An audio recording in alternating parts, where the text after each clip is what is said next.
This is Real News Media TV, coverage you can trust. Please like, share, subscribe, and hit the notification bell. Select all for daily news updates. Marked $5,000 note key to cop's corruption case.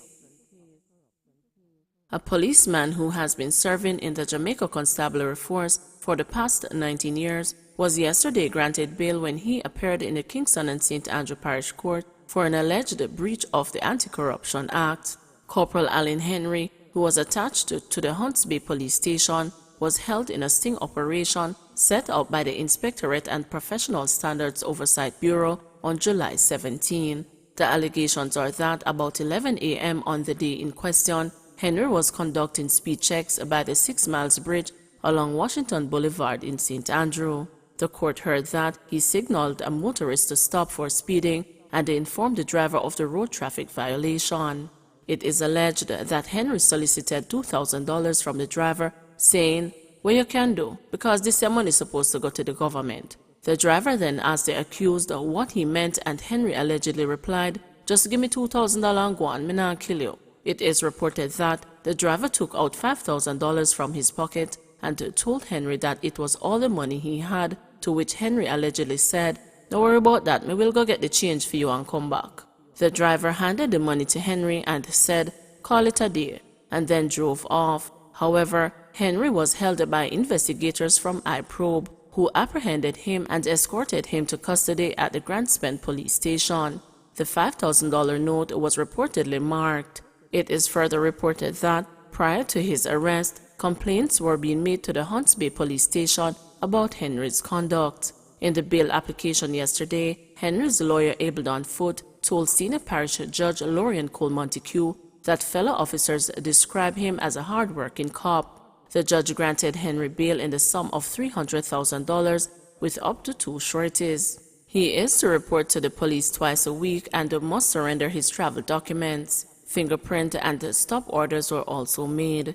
Henry is to return to court on October 21 when his matter will be mentioned. Tasha Miller cleared of fraud charges. Convicted gang leader Tasha Miller has been cleared of fraud charges. Miller, who is incarcerated at the Tower Street Adult Correctional Center, was cleared of the charges when he appeared in the Kingston and St Andrew Parish Court on Thursday afternoon. He was charged in January 2020 with cheating the public revenue, possession of forged documents, and conspiracy to falsify a Jamaican certificate of birth. Miller's attorney, Isaac Buchanan, argued that the charges stemmed from a matter that was already disposed of. Mr. Buchanan told the News the prosecution entered a nolle prosequi, indicating the Crown does not intend to continue the proceedings against the accused. In 2017, Miller was fined $100 after pleading guilty to making a false declaration to Jamaican immigration officials. He was sentenced last year to 38 years and 9 months in prison for the murder of a Jamaican Urban Transit Company chairman Douglas Chambers. Police seek public's assistance in identifying fatal shooting victim.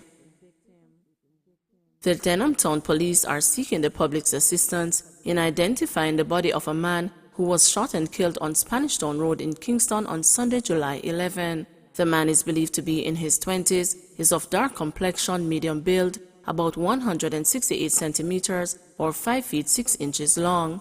The body was clad in a gray t-shirt and a pair of blue distressed jeans shorts. Reports are that about 8:15 p.m., the unidentified male was taken to the hospital after he was found with gunshot wounds. He later succumbed to his injuries.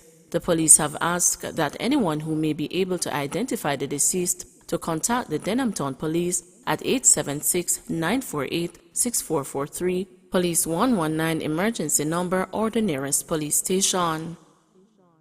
5 freed of lottery scamming charges in Westmoreland.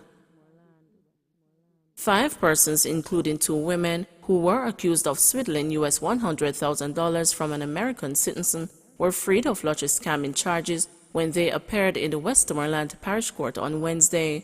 The judge upheld a no case submission by their attorneys. It was alleged that the accused were part of a lottery scamming ring which convinced the complainant in October 2010 that he had won US $2.5 million. The complainant said he was told that in order to receive the money, he would have to pay taxes. He began sending money to various persons in Jamaica. However, the defense team argued that the complainant failed to identify the 5 individuals as being involved. Fire brigade plagued by prank calls. The Jamaica Fire Brigade is reporting that it continues to be plagued by a high number of false alarm calls. During the first half of this year, there were 595 malicious calls. This exceeded half the number of false calls last year.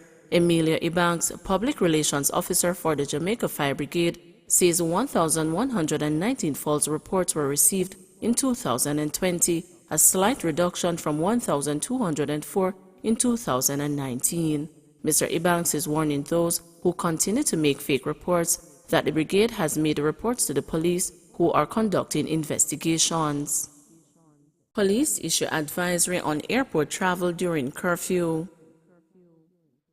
The police are reminding the public that persons who are traveling to and from the airports during curfew hours must have a copy of their travel itinerary. The police added that the person doing the pickup should also have a government-issued identification card to speed up the verification process and minimize delays. Prime Minister Andrew Holness last week announced a tighter curfew restriction in a bid to curb the new spike in COVID-19 cases. The curfew begins at 8 p.m. Monday to Saturday and ends at 5 a.m. the next day. And on Sundays and holidays, the curfew begins at 3 p.m. and ends at 5 a.m. the next day.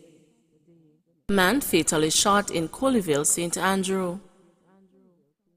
The St Andrew South Police are trying to establish a motive for the fatal shooting of a man in the community of Coleyville.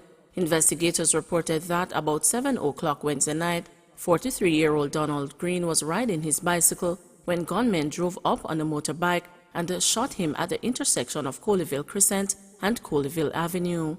Mr. Green was pronounced dead at hospital. He was among 4 persons killed across the island on Wednesday. Detained Mandeville cabbie charged with wounding 73-year-old woman. A Manchester taxi operator detained Thursday after using a wooden object to batter his colleague was recently charged in a separate dispute with a 73-year-old woman. In a press release issued Thursday evening, the police's corporate communications unit said the detained taxi operator was also charged on Monday, July 26, with unlawful wounding, which stemmed from a dispute involving him and a 73-year-old woman on North Racecourse Road in the parish. The woman was also charged with assault occasioning actual bodily harm. Both persons were granted bail. Their court date is not yet finalized. Meanwhile, in the most recent incident, the injured taxi operator remains hospitalized in a stable condition. 11 die after taking COVID vaccine, but no case caused by the jab, says Health Ministry.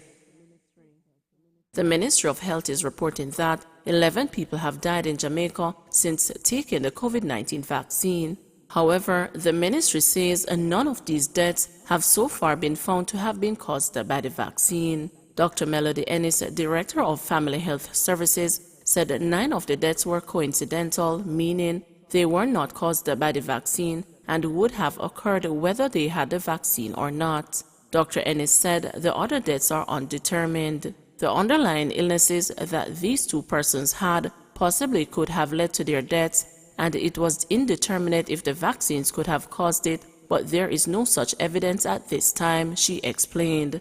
The ministry received 249 reports of ill effects from the more than 300,000 doses of the vaccine that have been administered. 46 were classified as serious. Dr. Ennis disclosed that allergic reactions accounted for most of those cases, and it was recommended that 3 persons should not be given their second dose. 180 new COVID-19 cases, 5 more deaths. Jamaica has recorded 5 more COVID-19 deaths, pushing the tally to 1,187. Meanwhile, there were 180 new cases, with ages ranging from 1 day to 95 years, pushing the total to 52,684, with 4,172 being active. Of the new cases, 107 are women and 73 are men. Kingston and St. Andrew dominate the new infections, with 57 cases being recorded, followed by Westmoreland with 20 and then St. Catherine with 19. A total of 2,354 tests were conducted. The country's positivity rate stands at 13.9%. In the meantime, there were 28 more recoveries, increasing the total to 46,966. Some 134 persons are in hospital, with 38 being moderately ill and 16 critically ill. 3 persons are in government quarantine, while 47,602 are at home. Please remember to like, share, subscribe, and hit the notification bell. Select all for daily news updates.